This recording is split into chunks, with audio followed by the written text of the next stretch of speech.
Hello everyone, Jan Hicks of Jan Hicks Creates here. I hope you guys are doing well. I am getting a lot done before we leave to Arizona, and this stitch with me is one of them. As I mentioned on my Floss Tube channel, I am filming this on Monday, and I will put it up, schedule it to go up Friday. So I hope you guys have had a lovely week. Let me see what I'm supposed to do. Hold on, do that there. One extra one there, okay.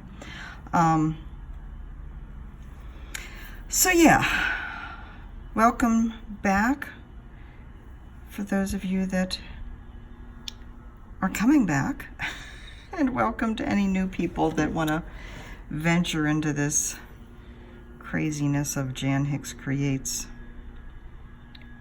where you never know what I'll be doing at any given time, whether I'll be starting something new or stitching monogamously. What? Jan stitching monogamously? I know.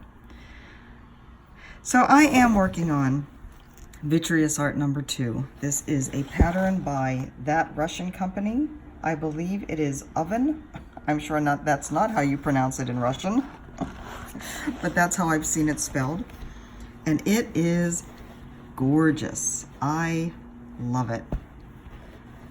I expect by the time this comes live, not live, but you know, comes up for you guys to view on Friday, I will be much further along on this, because this is the piece I am taking with me to Phoenix. And we'll be working on pretty much monogamously. Will I work on it when I get back? Probably not. I'll probably be ready to move on to something else. But who knows? Who knows? Because here at Jan Hicks Creates, you never know what craziness is going to ensue. And I split a thread. Hold on. So, I had mentioned in my floss tube that on this stitch with me, it was going to be a little bit of a tutorial because of a question I got about how do you know when you're ready to move on to Evenweave or linen. If you do, you may not want to, and that's perfectly fine. We all stitch on whatever we want that brings us joy, right? Isn't that what we're all about here? So if you're listening to this thinking, you know something, why do you always treat Aida as something that you shouldn't want to stitch on, that you should want to move on from? Oh, I'm sorry, I wasn't even in the camera. That's not my intent at all. I understand that there are many, many people who love Aida, and rightly so. It's a great fabric to stitch on. But for those that are interested, who may be new stitchers that are interested in trying out Evenweave and linen, I thought I would give you a few pointers here. And these are just pointers that I have thought about over the past couple days since this question came up. I am by no means an expert.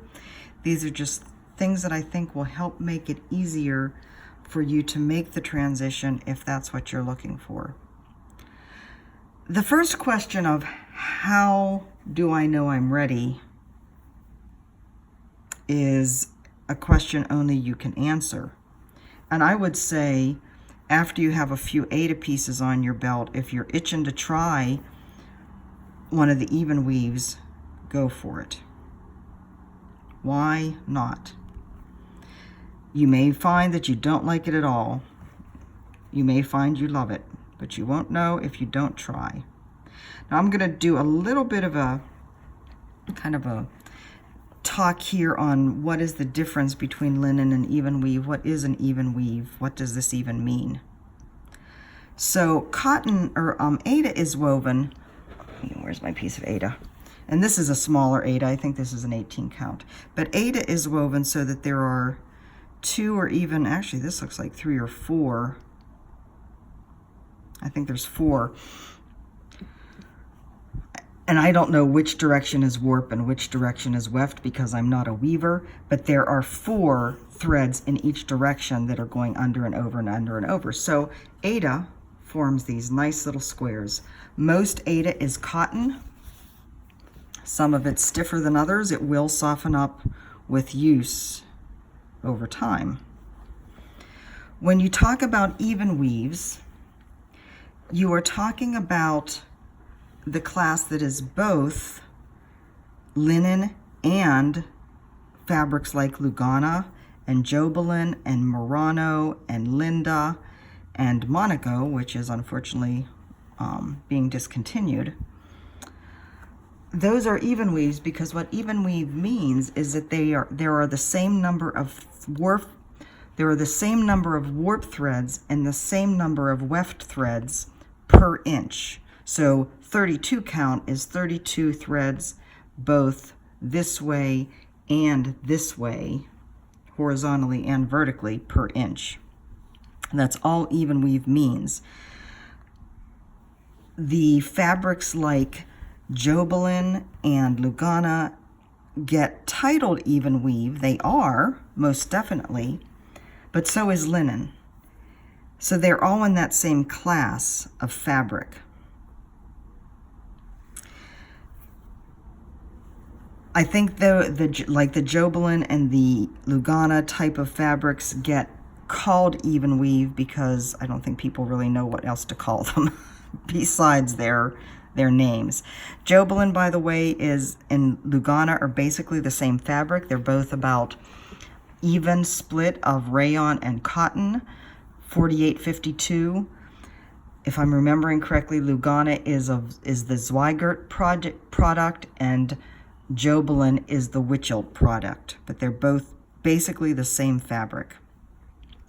So when you're talking about linen, then it too is an even weave, but it is called linen because it is made from linen. I have to count here, hold on. 1, 2, 3, 4. So that's the main difference. The content is the difference. They're both even weaves. So let me do these 4 here that I just counted.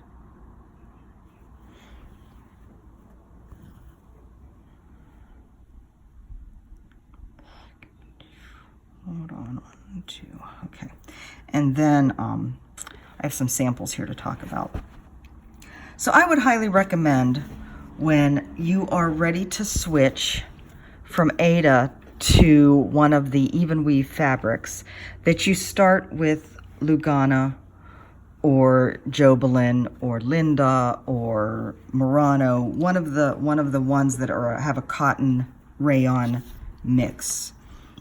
Only because, and again, this isn't something I've looked up to be sure that I know what I'm saying. It is something I understand from, I guess, from the yarn world, the knitting world. So what makes linen so different from its brothers and sisters in the Evenweave world is, again, like I said, what it's made of, linen versus a cotton rayon mix. And I think you can see that linen,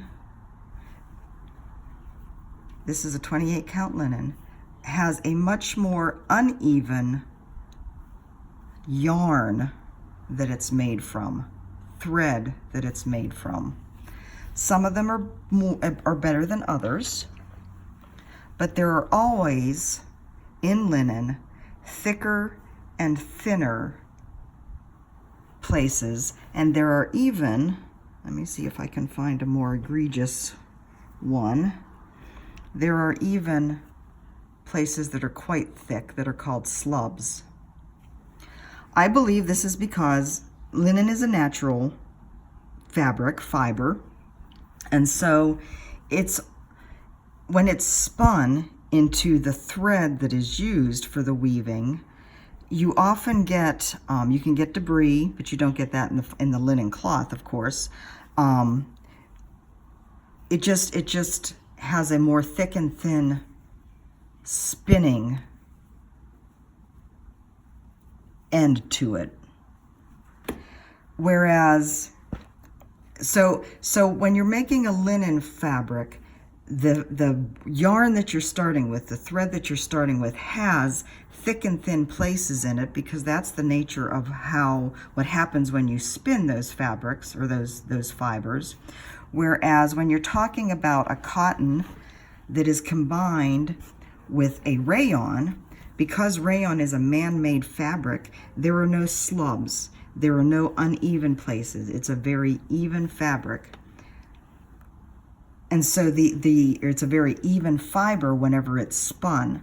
So the fabric that's resultant from it is a very even fabric. And that's why I think these are often called even weave, and because of their appearance.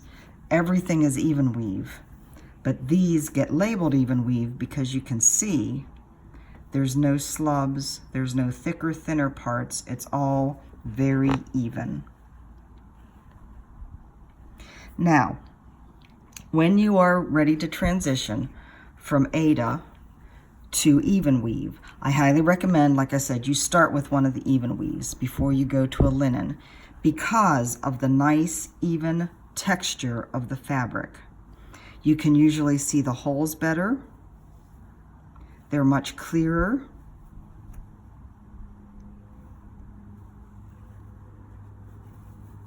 And you don't have to, even an experienced stitcher, if they're working on linen that has a lot of slubs, there are times when you really have to figure out where your needle goes down. Am I going down in the right place? Oh, that's a really thin one, but there is a thread there.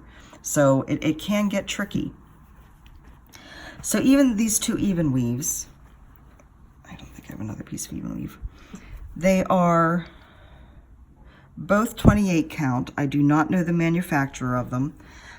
I don't know whether you can tell, but this one, the gray one, is much more open. You can see the holes better than you can on this one. They're both 28 count. This one has been dyed, so I believe that has closed up the holes somewhat.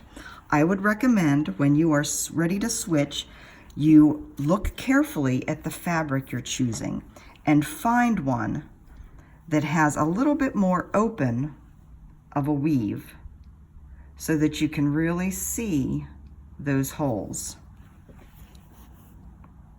This one it's just tighter. It's just the holes are closed up more. You can still see them, but it's not nearly as open as this one. So that's the number one thing you should look for.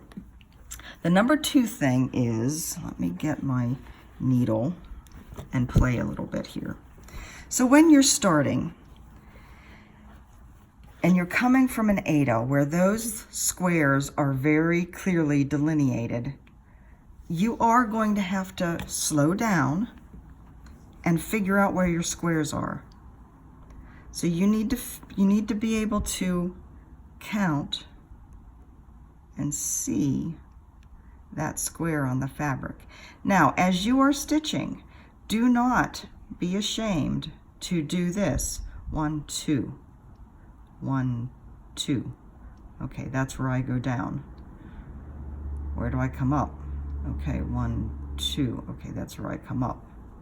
And then you need to go to the next stitch, or okay, you're working across the row, so you come, say we come up here.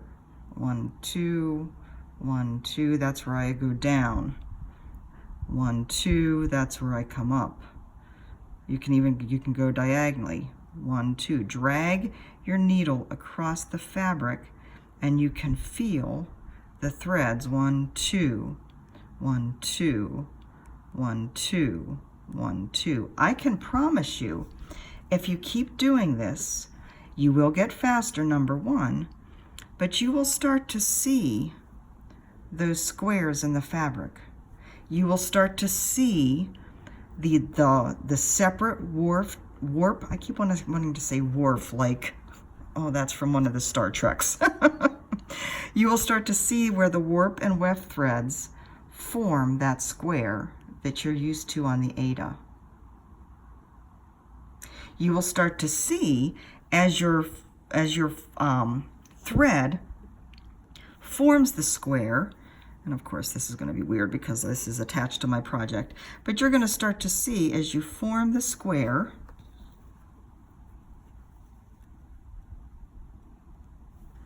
right, so here's, I'm working across and I'm counting 1, 2, 1, 2, down. I'm gonna come up down below. I'm off camera. There's my stitches. I'm gonna do a little drag of the needle, 1, 2. I wanna come up there. Next one is upper right, so I come 1, 2, 1, 2. So yes, it's going to slow you down, but then you're gonna, like I said, you're gonna get the rhythm, you're gonna get the feel, and you're gonna start to notice, wait, I've gone off. That doesn't look right. What have I done wrong? It's going to become automatic for you. I promise you, where you're just going to start to, well, you would if you could stitch. You're just going to start to feel it. Where the needle goes, where it belongs. Now, of course, I'm using the sewing method, and you may not use the sewing method, but you'll start to get your own rhythm. You're going to start to just automatically see where those squares are. Okay? Now, I was going to say something else, and it just went boom out of my brain. As you start to see the squares, you might want to play with how you're manipulating the needle and the floss. But you know, if you're a beginning stitcher, you're learning all that. You're basically kind of learning again. You know the basic stitches, you know the basic feel of how to make the stitches. You just have to get to the feel for putting it over 2 threads instead of 1 block. I promise you it will come, and it will become automatic. Now, say you've done some even weave, and now you're ready to move up to linen.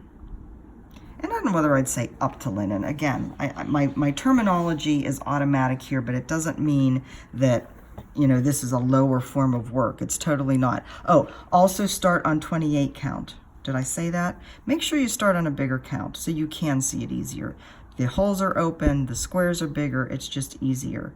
And then play with the higher counts. Get used to the higher counts before you go to linen. When you do go to linen, again, not all linen is created equal. Different brands have different ways of weaving, and so you end up with a different look.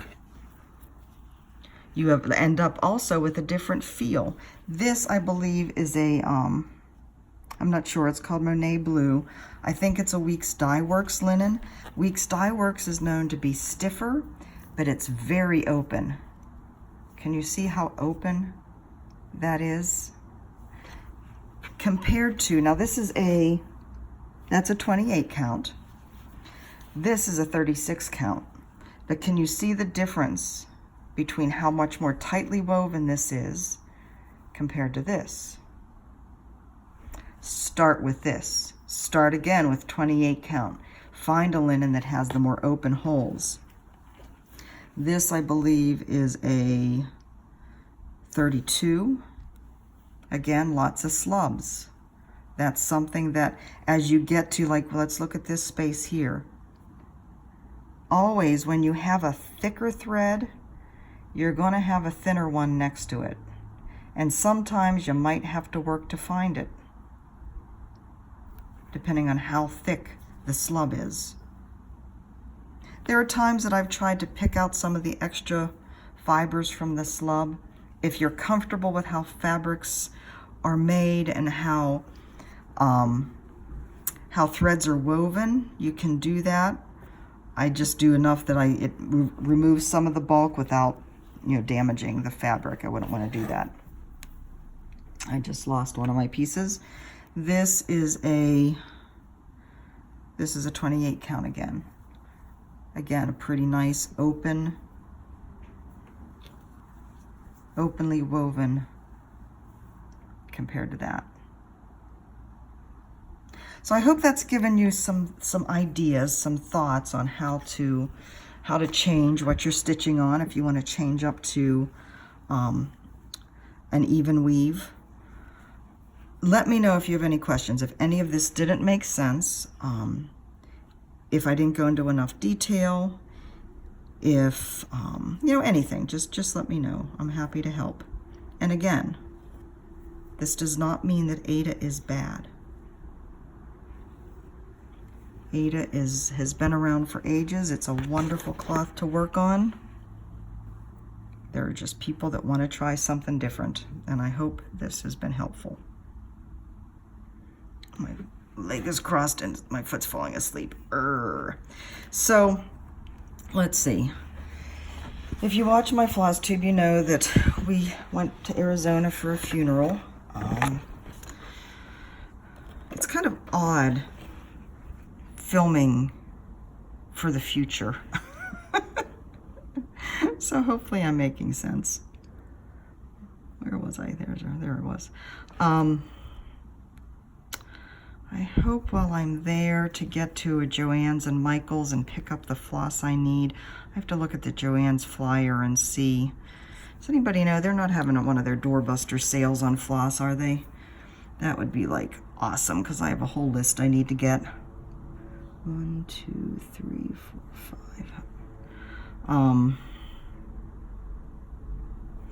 I also want to see, wait, 1, 2, 3, 4, yeah, 4. I also want to see if I can find that Ultra Punch large needle.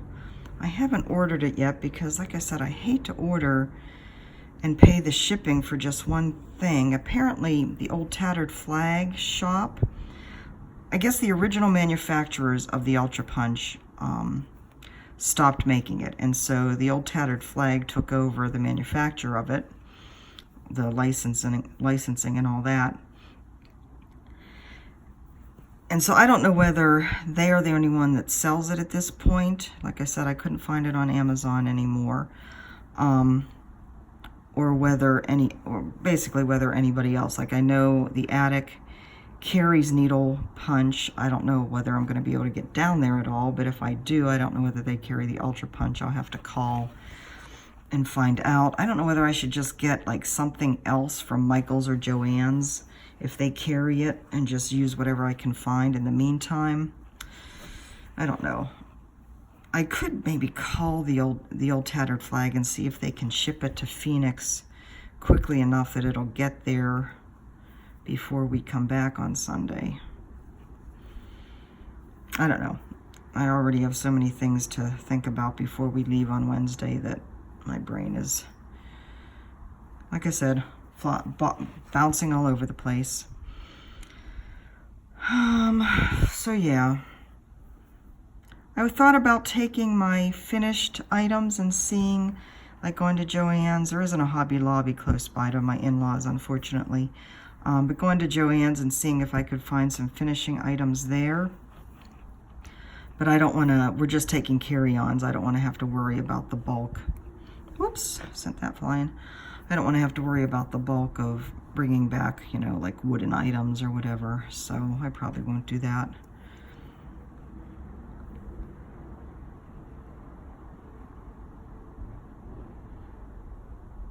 Oh, for heaven's sakes. Some days it's just not worth it. It fights me. Where am I going anyway? Wait, I have to continue this row over. Oh, this is a mess. Yes, I'm talking to myself. I haven't had lunch yet. What time is it? It's 1:45. That probably doesn't help. I think I'm just gonna work this row.